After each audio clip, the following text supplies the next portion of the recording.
Hey guys, welcome back to Weekenders on the Water. Today we're here at home, and today we're going to talk about the brand new 2026 Seadoo lineup. It's going to be a ton of fun, so make sure to stick around and check it out. Hit that subscribe button, and let's go.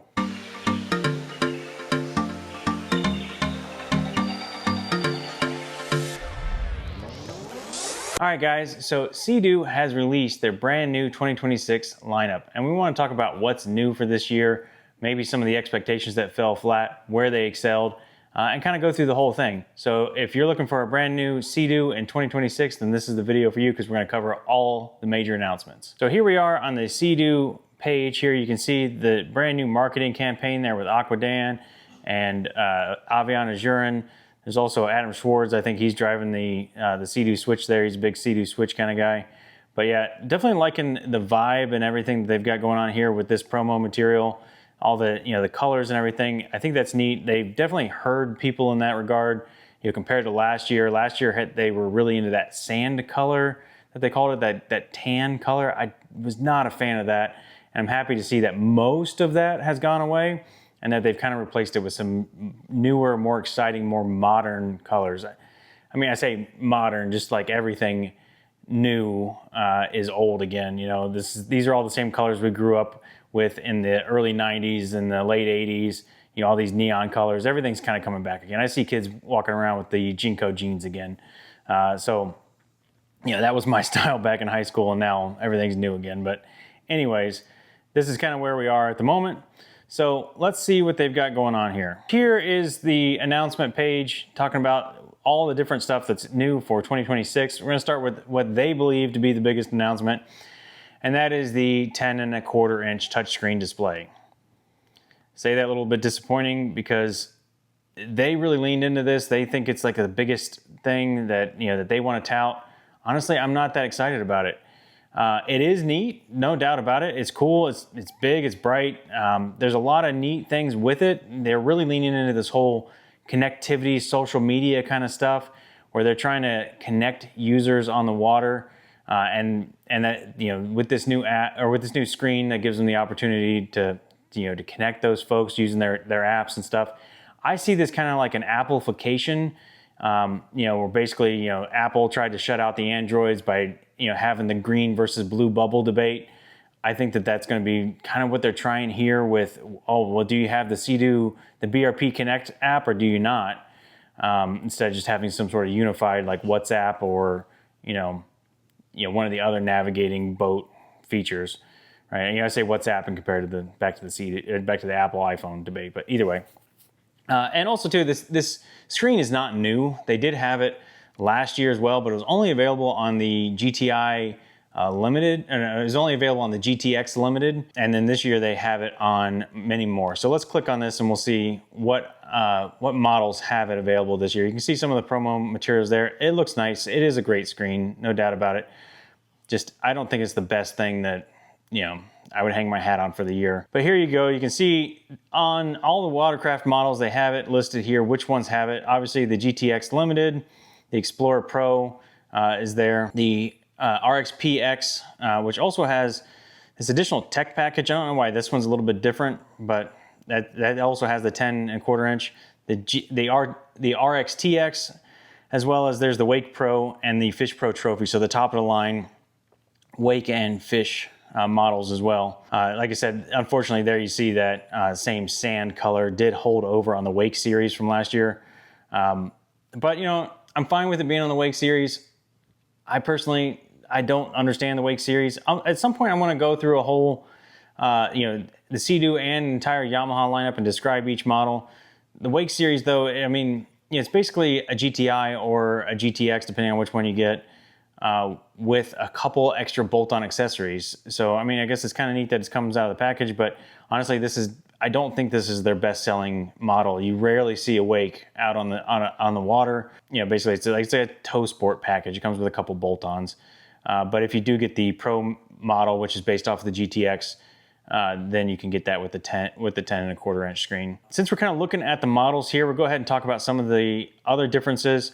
The big thing here was the blue color that they introduced on the RXPX and the RXTX. So they call that the Gulfstream blue color. I know a lot of people were kind of like, confused by this, saying, oh, well, blue is more of a Yamaha color. Well, you know, we'll do a video next on Yamaha and their 2026 lineup, and you'll see that things are a little bit different this year. But anyways, so I like the blue color. I think it's a neat kind of neon color. Still kind of neutral enough though that I think most people are gonna like that color. The Fish Pro Trophy, basically the same color as it's been for a while now. There's the GTRX, does not have the package, does not have the screen, but that's like your budget racer machine. So I wouldn't expect a whole lot of tech on that machine, but also too, it's kind of, I don't think it's changed its color either. It looks basically the same. Explorer Pro has not changed its color since it was released 2 or 3 years ago at this point. But you know, it's a classic color. It's a great color scheme. I love the Explorer Pro. The GTX Limited, I think these are the same colors again from last year too. So you can get it in the white, or you can also get it in a teal color. And there's the GTX. So like the base model GTX here. So this is still like your luxury touring kind of machine without the extra tech package. So it's kind of like getting a base model Escalade, you know, is kind of how I would look at that. But yeah, and also I'm not thrilled with the color scheme on that, but I think that's the same color as last year as well. So that is the integrated touchscreen. Let's go up next, the powerful pontoon engine. So if you've been watching the channel long enough, you've probably seen my video about the Seadoo switches. You know that I'm not personally a fan of them. It's not really for me. And look, I get it. Not everything has to be designed for me, and that's fine. But one of my biggest criticisms of the Seadoo switch was I thought they were underpowered. And I've heard that from a lot of people, that once if you have one of the lower powered engines, and once you get a number of people on there, the top speed can be pretty abysmal. I mean, sometimes it can be hard for them to even get on plane or take a really long time. The Seadoo has heard that criticism, and they've come back and they've addressed that this year, and now you can get the 300 horsepower engine in the Seadoo switch. So it is still the same standard Rotax 1630 Ace 300 that's been available in a lot of their watercraft for a number of years, but now it's finally available in the Seadoo switch. There aren't any specs yet out on like how that's going to affect performance and that sort of thing, but I can't imagine that this is going to be anything. I can't imagine anyone's going to be disappointed in this. Now, I do know that it's going to come with quite a bit of a cost upgrade. So let's see if we can find that information here. Here we're looking at the Seadoo switch lineup.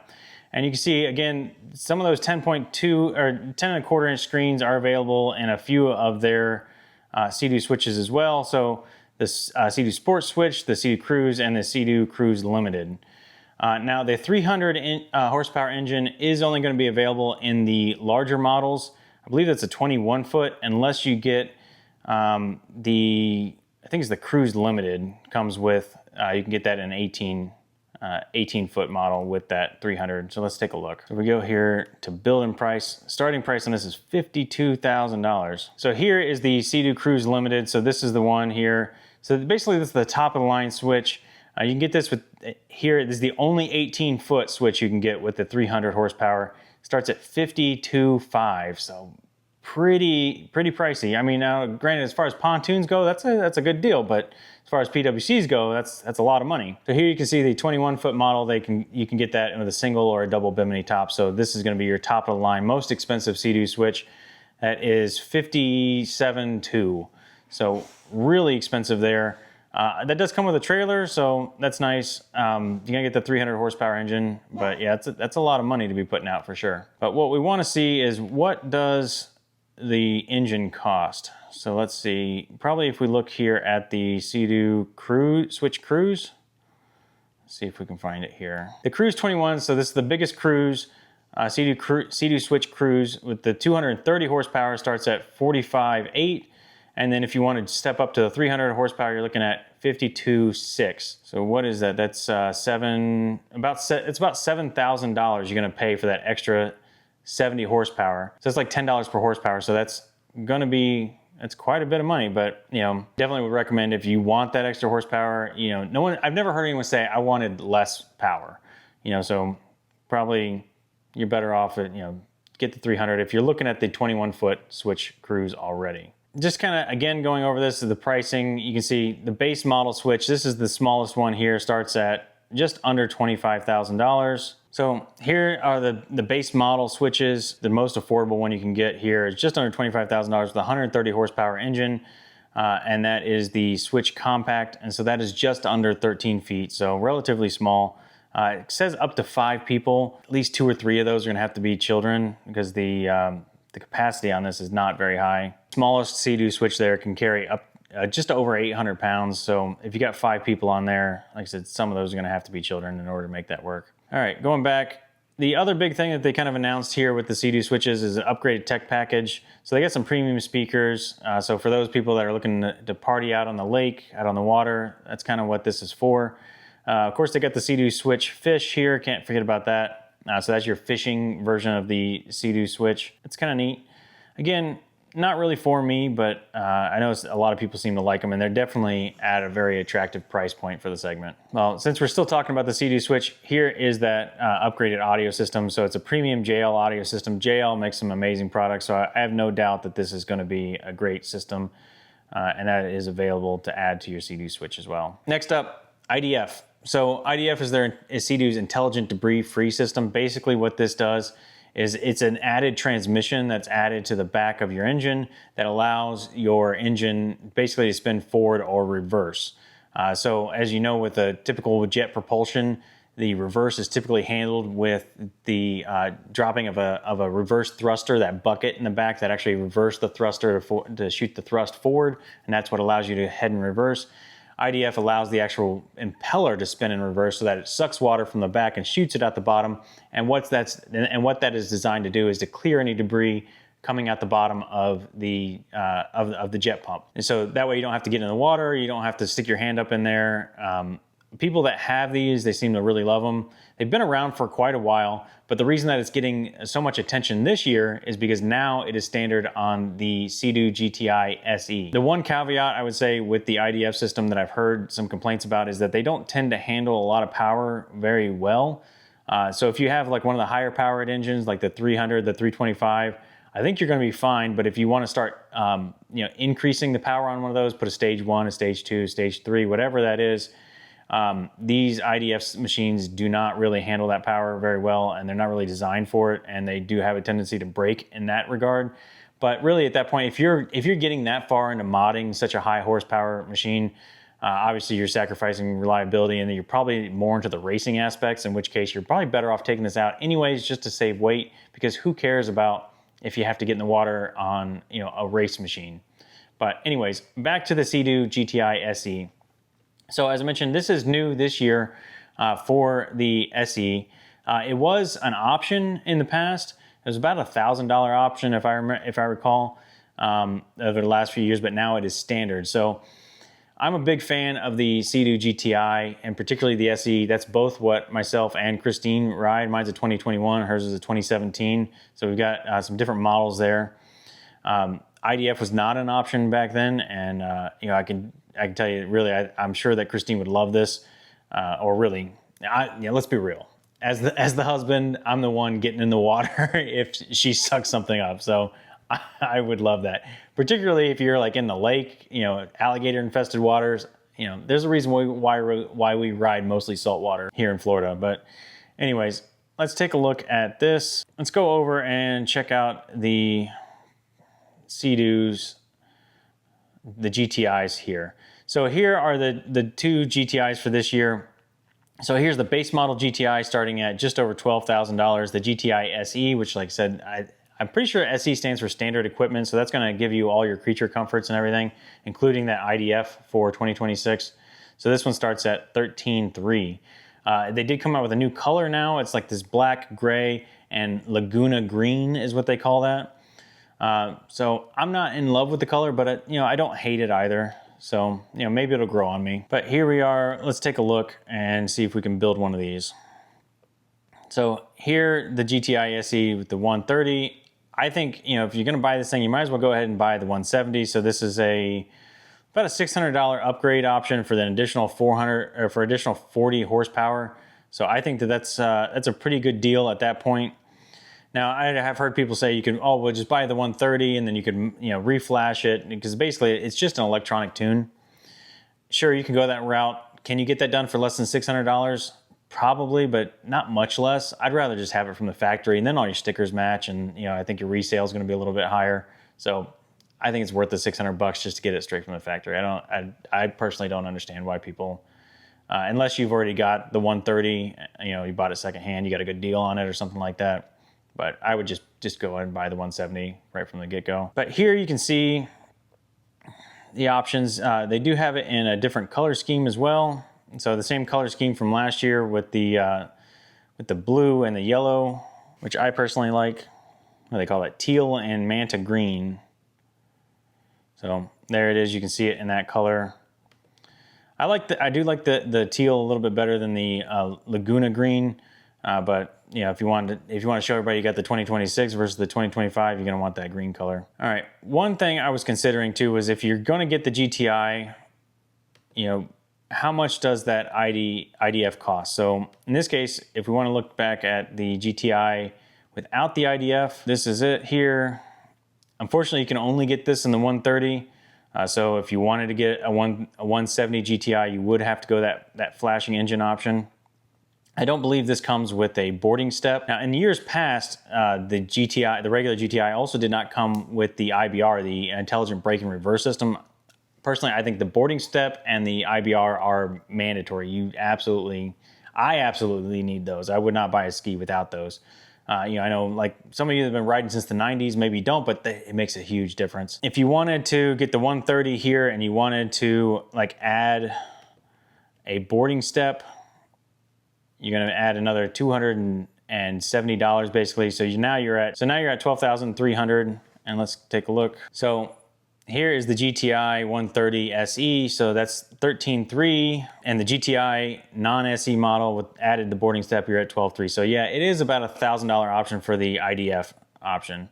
You know, probably still worth it in the long run. But, you know, the cost of these things are getting out of hand. You know, like I said, if you want the 170, which is like the model that I drive, you're looking at $13,900 before taxes, titles, fees, everything. You're going to add another $1,000 or so on top of that. You know, when I bought mine back in 2021, you know, this same model, you know, of course, it didn't have the IDF, but mine was $11,500 before taxes, titles, fees, and then I paid $14,500 out the door. So, you know, quite a bit of a cost increase here, over $2,000 additional you'd be looking to spend versus, you know, an older 2021 model. They want to talk about the enhanced fishing characteristics. I'm not a fisherman, so honestly, this is outside of my wheelhouse, but basically here they've got a brand new Garmin 9-inch GPS and fish finder.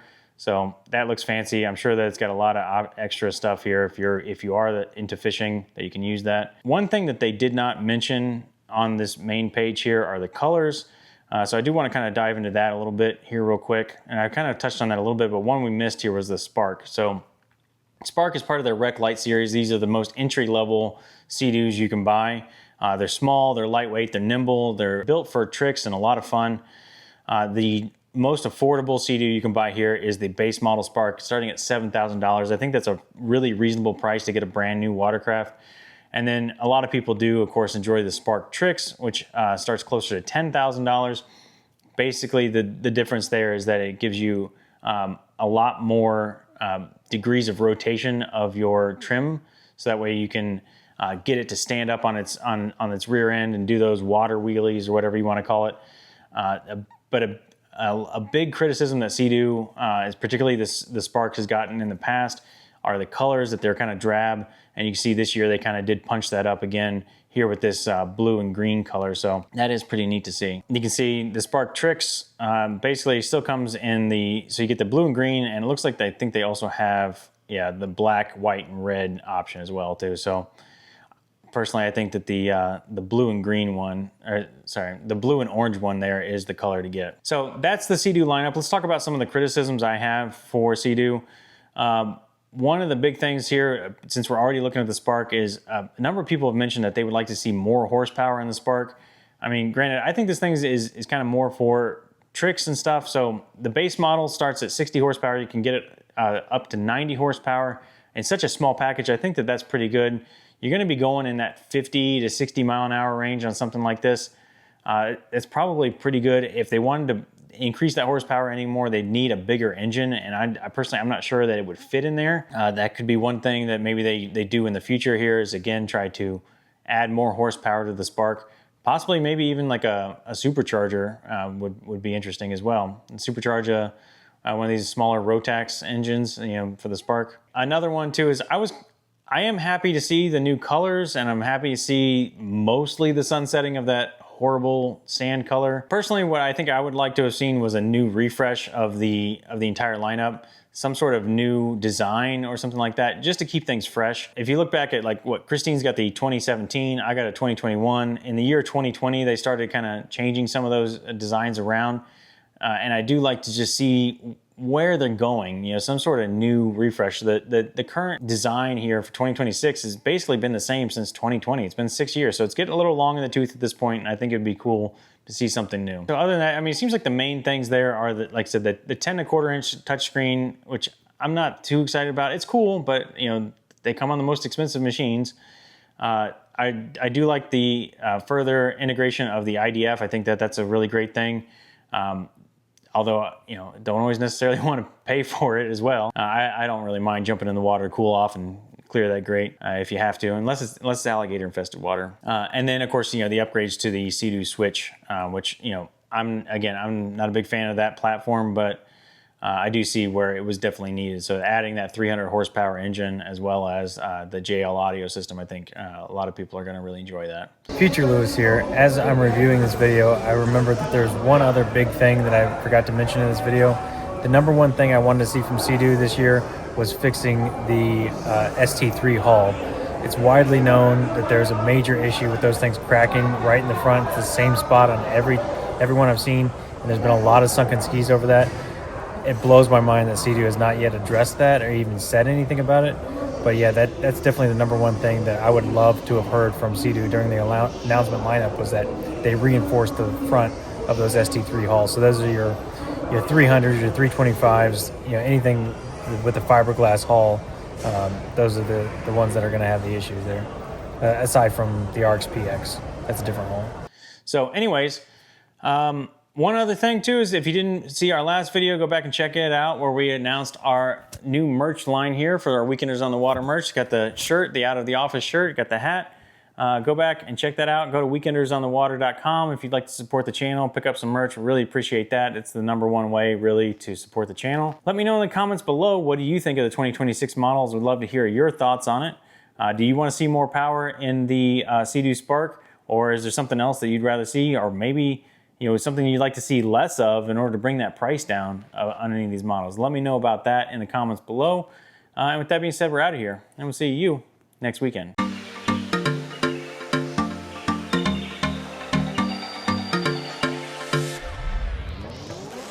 Now, let's try that whole intro again.